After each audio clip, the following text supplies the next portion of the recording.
It's been more than 3 weeks since Carlos Correa had his physical with the New York Mets, and he still does not have an official deal. And we're hearing this morning that the Mets are very frustrated with the process going on. And we're also hearing that Correa's camp has started seriously talking to other teams. And so what are the chances that the Giants could get back in the mix? We'll get to that question and many other questions next. You are Locked On Giants, your daily San Francisco Giants podcast. Part of the Locked On Podcast Network, your team every day.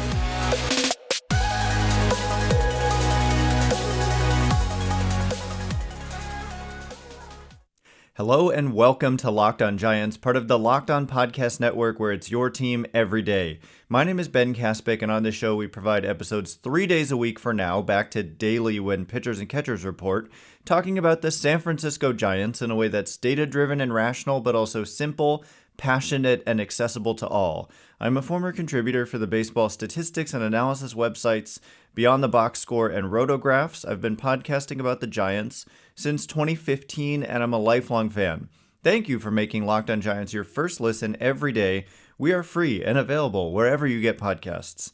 And coming up on today's show, it is more mailbag questions. I still have a ton left over from the last time we asked for questions, and so thank you again to everyone who submitted them.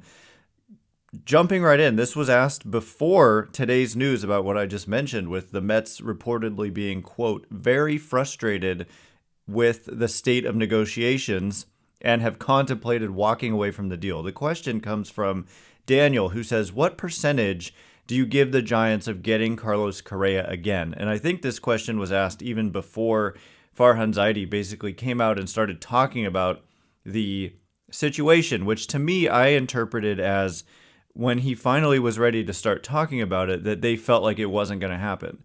Because why would just the tone of what Farhan Zaidi said? It was I think exactly a week ago, after they introduced Taylor Rogers. He just was talking about how basically what went wrong and why it wasn't going to happen. And so, despite the news this morning that the Mets are very frustrated and that Correa's camp is, there's a report, I think it was Jim Bowden, talking about how there was some momentum between the Twins and Carlos Correa, and that somehow the Twins have a higher, more of an appetite for taking on risk than the Giants or the Mets, which doesn't really make any sense. So I don't know how much of this I believe, but I put more weight into literally the Giants' president of baseball operations commenting on this than, people in the media kind of leaking bits and pieces of information, because in the media, these, we don't know who their sources are. Whereas Farhan Zaidi speaking, we know the source. It's him himself.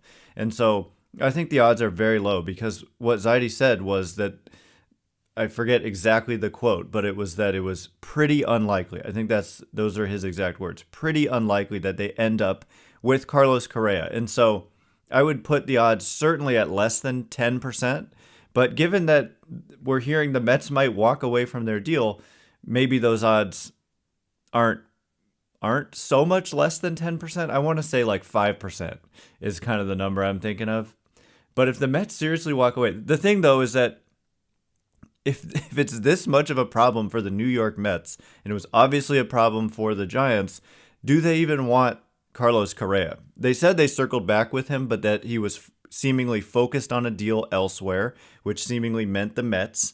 But if it does fall apart, then perhaps those odds go up again. I'm just very curious as to what that deal is going to be, because if the Mets walk away, it's pretty clear that they weren't willing to that Correa's camp wasn't willing to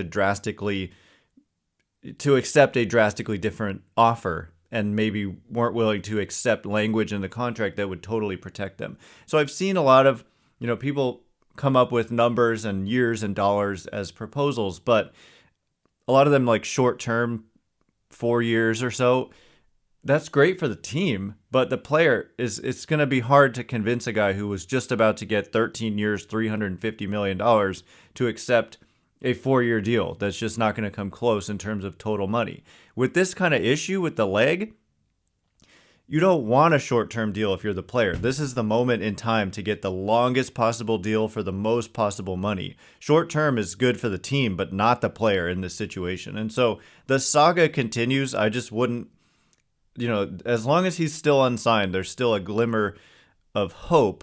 But at the same time, there's something clearly wrong. And so do you even really think it would be a good idea to sign a player that the medical experts clearly have concerns about? But maybe those concerns are mostly when you're talking 12, 13 years. And if you were able to go like 6 or even 8, maybe you're willing to take that risk a little bit more. So anyway, I'm going less than 10%, maybe 7.5, 5, somewhere in that range is where I'm going today.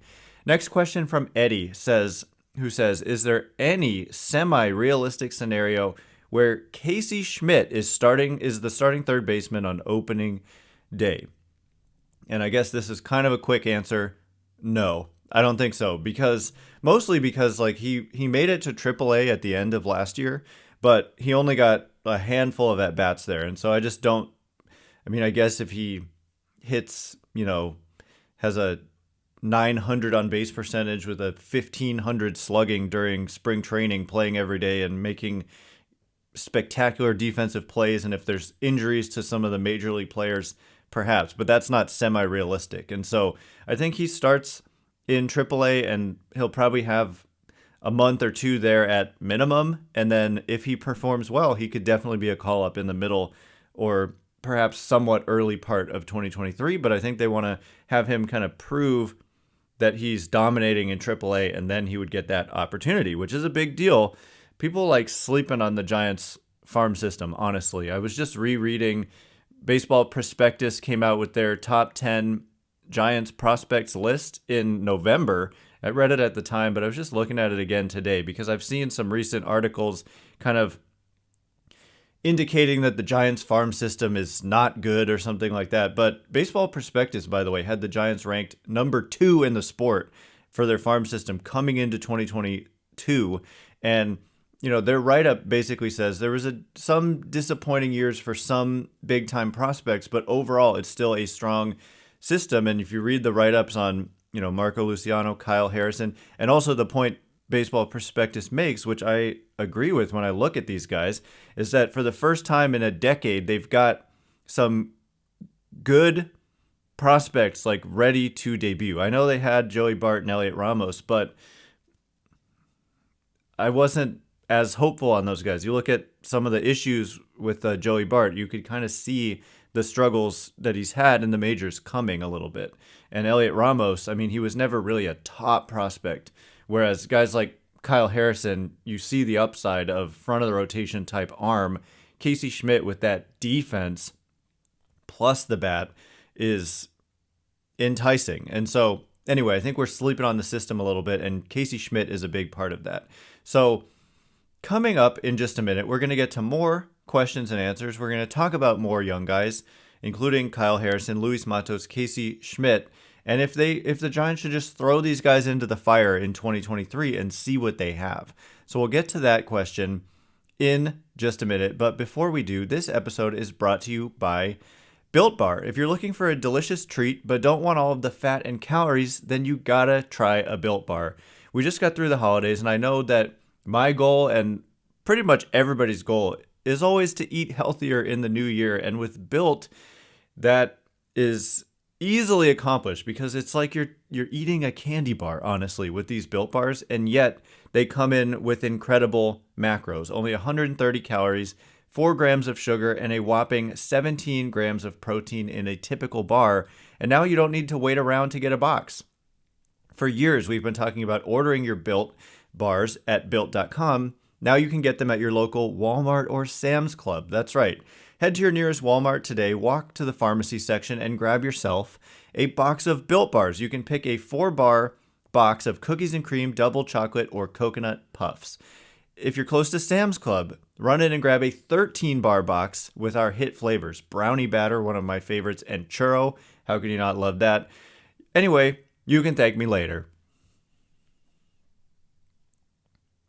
All right, as promised, we are going to get to more questions and answers. Thanks again for making Locked On Giants your first listen every day. Locked on MLB Prospects host Lindsey Crosby is a prospect encyclopedia, speaking of prospects, right? And he's going deep on the MLB stars of tomorrow. It's free and available wherever you get podcasts. So the next question, sticking on this prospect theme, I really want to contribute to changing the narrative here about, I don't know, I just think people were high on the Giants system, and then some key guys had a little bit of down years, had some injuries in 2022, and now we're acting like they're horrible. I think what's happening is that we're looking at certain ranking systems, right? We're looking at MLB Pipeline says that they're number 18. Well, Baseball Prospectus, when they come out with their rankings, which they haven't done yet, they've done top 10 for, I think, almost every team at this point, but they haven't ranked the systems, right? And all the 30 organizations, who's the best, who's the worst, etc., and everywhere in between. They're going to come out, and Giants are probably still going to be in the top 5 for them. And so different sources have different evaluations. Prospect analysis is it is far from a perfect science. And so I just wouldn't read too much into an individual source says this versus, because where was Camilo Doval ranked on prospect lists the year before he became an elite reliever? Where was Logan Webb ranked on prospect lists before he became a top of the rotation type arm? The answer is neither of them were ranked too highly by prospect evaluators. And I'm not saying, therefore, even if you're ranked poorly, you're good. Of course, it's good to get these, it's good to get the analysis and look at what people are saying. But I don't know. I think we're sleeping on the systems that do rank the Giants well and overvaluing the ones that don't. And they're just kind of going off the down year, but coming into the year, they were better. And so I don't know. I just think that we're making too much of it. Jacob says, after an extremely disappointing offseason, should the Giants just try to get young guys like Kyle Harrison, Luis Matos, Casey Schmitt, and others up and try to see what they have instead of trading them away? I don't think it's either get them up and see what they have or trade them away. They could just let them develop at their normal pace, not trade them away, but also not just thrust them into the major leagues. With Harrison and Schmitt, that's probably going to happen. But this is the question about will Schmitt be the starting third baseman. I don't think the way prospect kind of timelines work in baseball is that you want guys to develop along. You don't want to push them, right? If they're only in high A, which is the case with Luis Matos of the names you mentioned, you're not just going to move someone from high A to the major leagues. They're going to let him play double A, and if he performs well there, then move to triple A, and if he performs well there, then you give him that opportunity. Sometimes when guys are just dominating at a otherworldly level at double A, you skip triple A and just put them in the big leagues and see what you have. But with Harrison and Schmitt, the point is they've made it.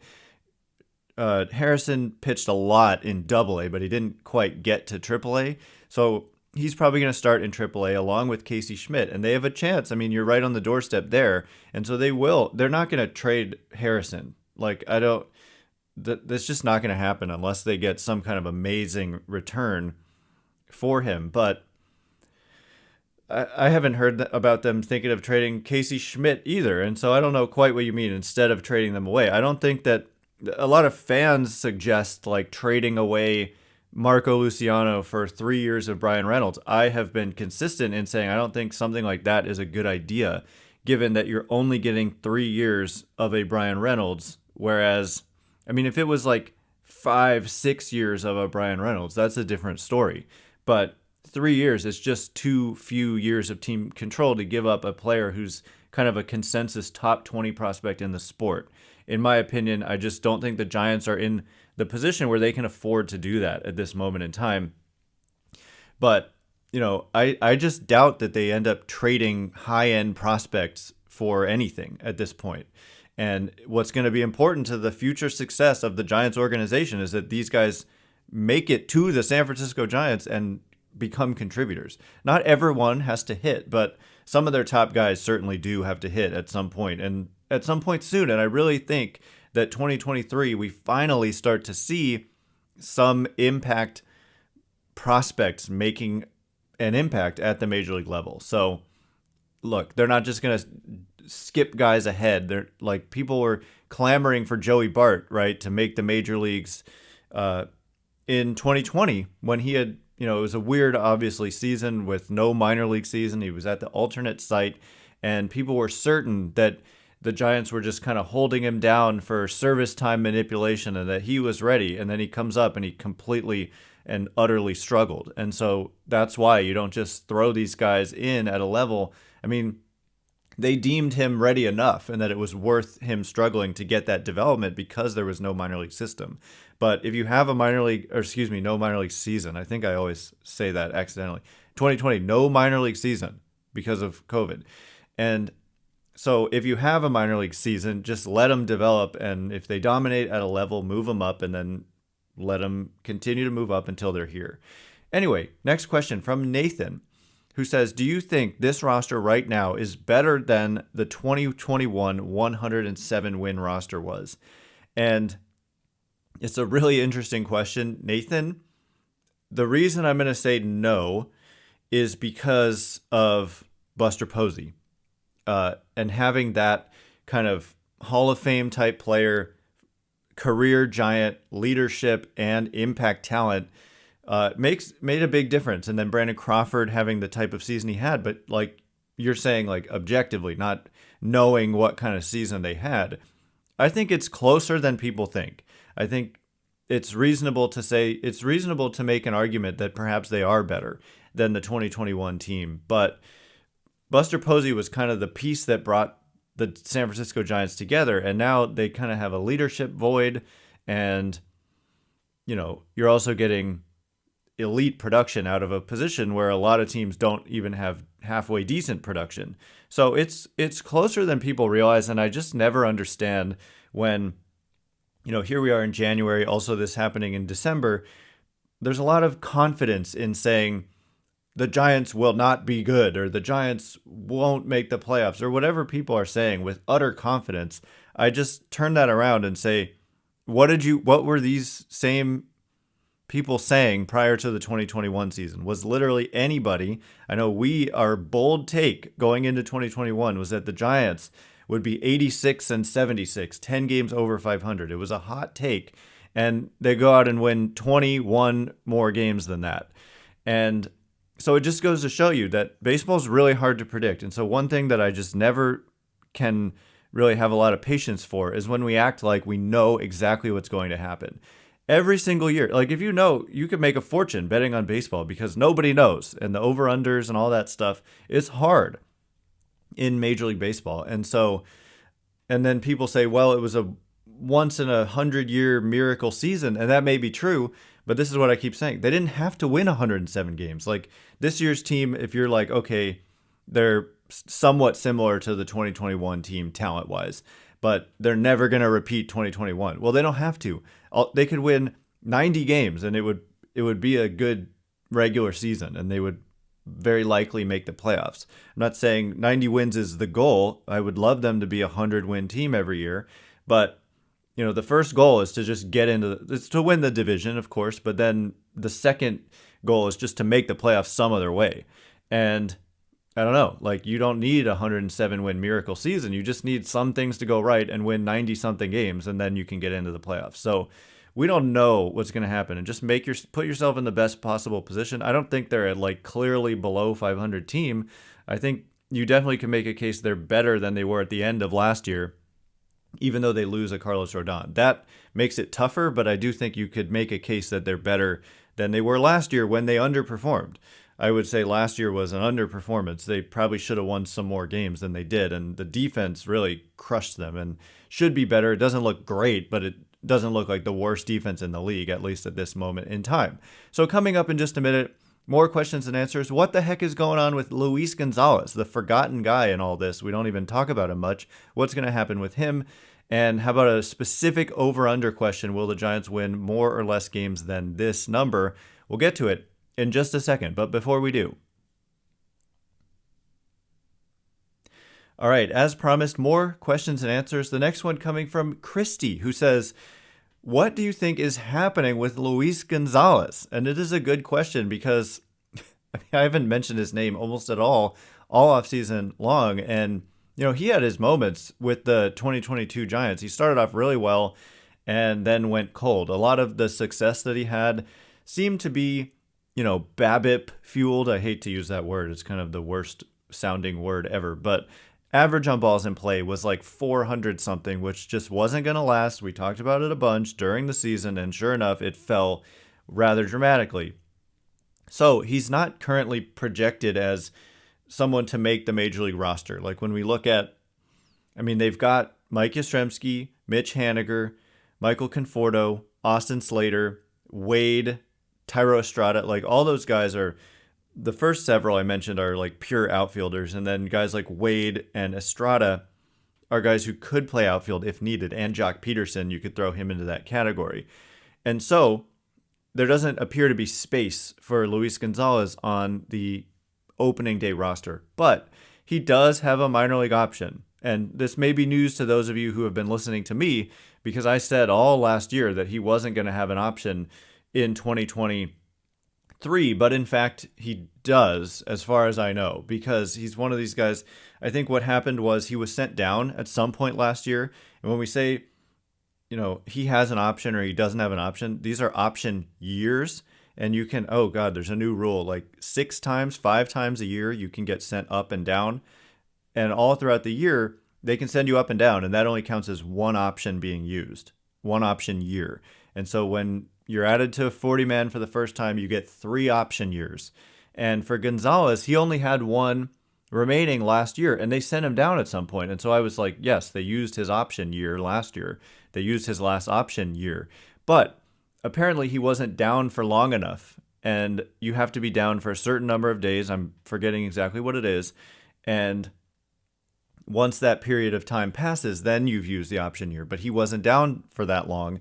And so the fact that he came back up, it doesn't count. And so he enters the year with one more option year remaining. I'm looking for him.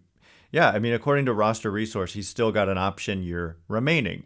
So what's going to happen with him? He's going to start the season in probably AAA. And if there's an injury, which there almost certainly will be at some point, we'll see him again. And the fact that he'll start the year in AAA will mean that will be an option used. So this will be his last option year, assuming it gets used.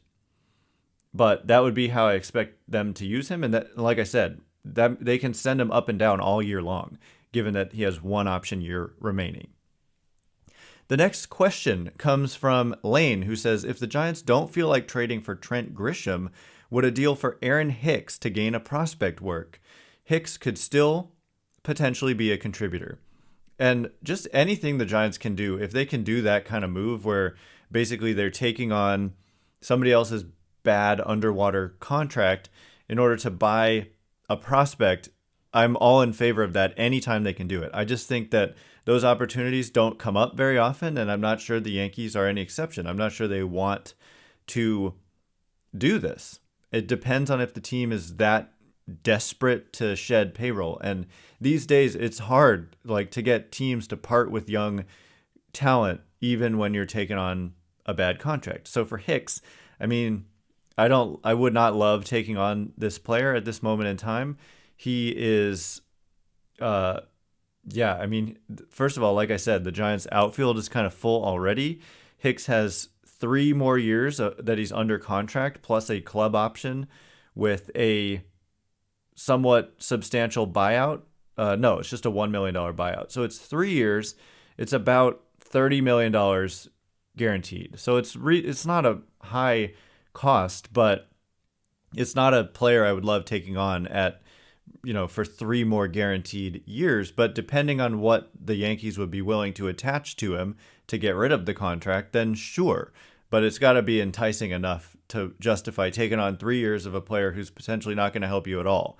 So, you're saying he could help, but their outfield's kind of full. He's showing signs of decline. He's been injured a lot. It's just not a player I would love to take on unless it was enticing enough with the player being attached. Next question from Bay Area Fam, who says, would you put the Giants over or under 87 wins for next season with the roster right now? And Joser or Hoser, I don't know, with a J, says over under 80 wins. And so I want to say, like, if I was betting on this, I would probably take the under on 87 wins, but I don't think it's too far under. Like, I would probably put them at like 86. Speaking of like 2021 versus 2023 teams, I did say 2021 team 86 wins. And so I'm kind of landing there right now for 2023. But over under 80 wins, I would definitely say over on that. I'm not guaranteeing that they will be over. I'm saying I would take the over if I was betting on this. Again, last year, you can't just look at what did they do record-wise last year and then say, well, they're worse now than they were last year, which is debatable, and therefore it's under 80. It's more like, what was the talent last year?